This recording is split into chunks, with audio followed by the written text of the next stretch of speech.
پول کے پاس کھڑی تھی کہ اچانک اس کا پاؤں پھسلا اور وہ پول میں گرتے گرتے بچی۔ سب نے اسے ڈانٹا کہ دھیان سے رہو، لیکن اس نے رو رو کر کہا کہ مجھے کسی نے دھکا دیا ہے۔ یہ سن کر سب ہل گئے کیونکہ اس کے پیچھے کوئی بھی نہیں تھا۔ خیر بعد میں سب لوگ پول میں کھیلنے لگے۔ چاچا کا بیٹا ٹیوب میں کھیل رہا تھا کہ اچانک وہ ٹیوب سے کھسک کر پانی میں گر گیا۔ ان کے والد نے فوراً اسے سنبھالا اور ساتھ ہی رکھ لیا۔ میری ایک بہن بار بار کہہ رہی تھی کہ مجھے یہ جگہ ٹھیک نہیں لگ رہی۔ اس نے کہا کہ اتنے سنسان جنگل میں فارم ہاؤس لینے کی کیا ضرورت تھی، چلو واپس چلتے ہیں۔ لیکن دوسرے چاچا نے اسے ڈانٹ دیا، چپ رہو، بیکار کی باتیں مت کرو، یہ کہہ کر۔ انہوں نے بولا کہ لائٹ کا بند ہونا، دروازہ خود بخود بند ہونا کچھ بھی نارمل نہیں ہے، لیکن کسی نے اس کی بات پر دھیان نہیں دیا۔ سب لوگ مزے میں اتنے گم ہو چکے تھے کہ انہیں یہ عجیب باتیں سمجھ ہی نہیں آ رہی تھیں۔ وہاں کا ایک گارڈ بھی تھا، کافی بوڑھا اور دیکھنے میں بہت ہی خوفناک سا تھا، لگتا تھا جیسے کوئی بھوت ہو۔ سب اس کا مذاق اڑاتے رہے لیکن وہ کچھ نہیں بولا، صرف گھورتا رہا۔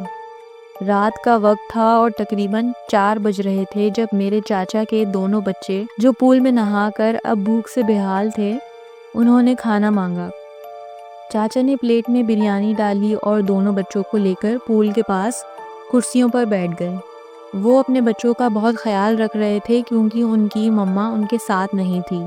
کھلاتے وقت پول کے آس پاس اور کوئی بھی نہیں تھا، سب لوگ کھانے میں مصروف تھے، صرف میرے چاچا اور ان کے دونوں بچے تھے وہاں۔ جب بریانی کی پلیٹ ختم ہو گئی تو ان کی چھوٹی بیٹی نے، جو صرف 3 سال کی تھی، اس نے کہا کہ بابا مجھے اور بھوک لگی ہے اور کھانا لے کر آئیں۔ چاچا نے کہا بیٹا یہیں رہو، میں ابھی آیا۔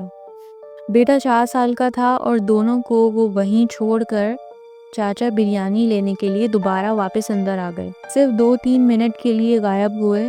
جب واپس آئے تو بیٹا تو سامنے ہی کھیل رہا تھا، لیکن بیٹی کہیں نظر نہیں آ رہی تھی۔ انہوں نے پہلے سوچا کہ شاید کسی کمرے میں چلی گئی ہو، ہر جگہ دیکھا، رومز میں، پلے ایریا میں، لان میں، لیکن وہ کہیں بھی نہیں تھی۔ چاچا نے چیخ چیخ کر سب کو بلایا، میری بیٹی کو ڈھونڈو، کہاں گئی میری بیٹی؟ سب لوگ گھبرا گئے، ہر طرف افراتفری مچ گئی اور سب نے مل کر پورا فارم ہاؤس چھان مارا، لیکن بچی نہیں ملی۔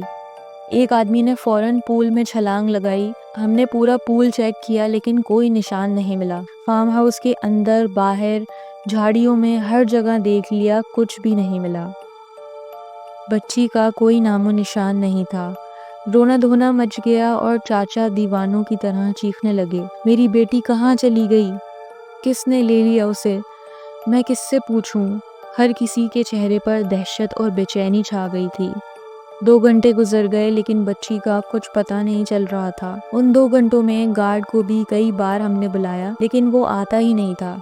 پتہ چلا کہ واش روم میں گھسا ہوا ہے اور ایسا محسوس ہو رہا تھا کہ جیسے وہ جان کر نہیں آ رہا ہو۔ ہر کسی کو یہ بات عجیب لگ رہی تھی۔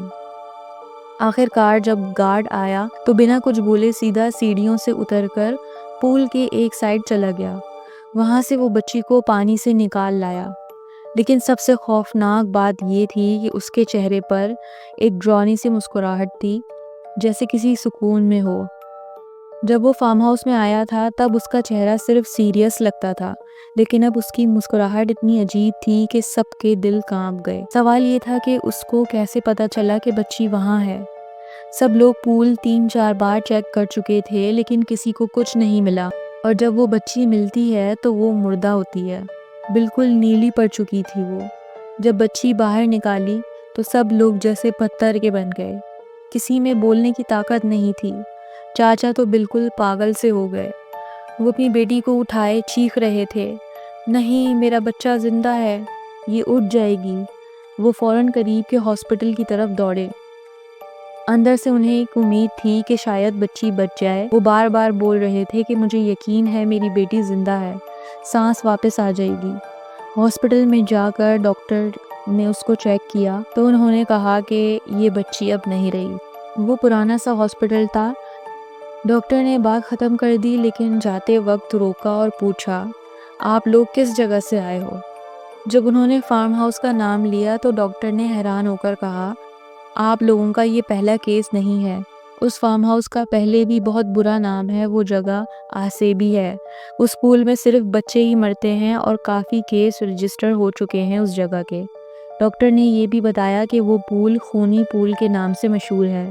ہر کچھ عرصے بعد ایک بچہ وہاں ڈوب جاتا ہے اور آپ جیسے لوگوں کو یہ سب پہلے نہیں بتایا جاتا۔ یہ سنتے ہی سب لوگوں پر صدمہ ٹوٹ پڑا۔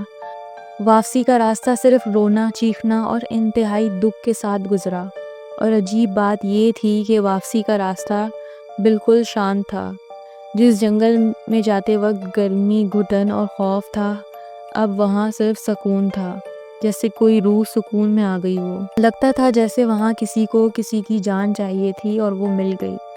اس دن کے بعد سے ہم لوگوں نے کبھی کوئی پکنک کا پلان نہیں بنایا، نہ کوئی فارم ہاؤس گیا اور نہ ہی کہیں اور۔ تو دوستوں، یہ تھی آج کی کہانی۔ امید ہے آپ کو آج کی کہانی پسند آئی ہوگی۔ کامنٹ میں ہمیں ضرور بتائیے گا اور ویڈیو کو لائک کرنا مت بھولیے گا۔ تو ملتے ہیں اگلی کہانی کے ساتھ، تب تک کے لیے اللہ حافظ۔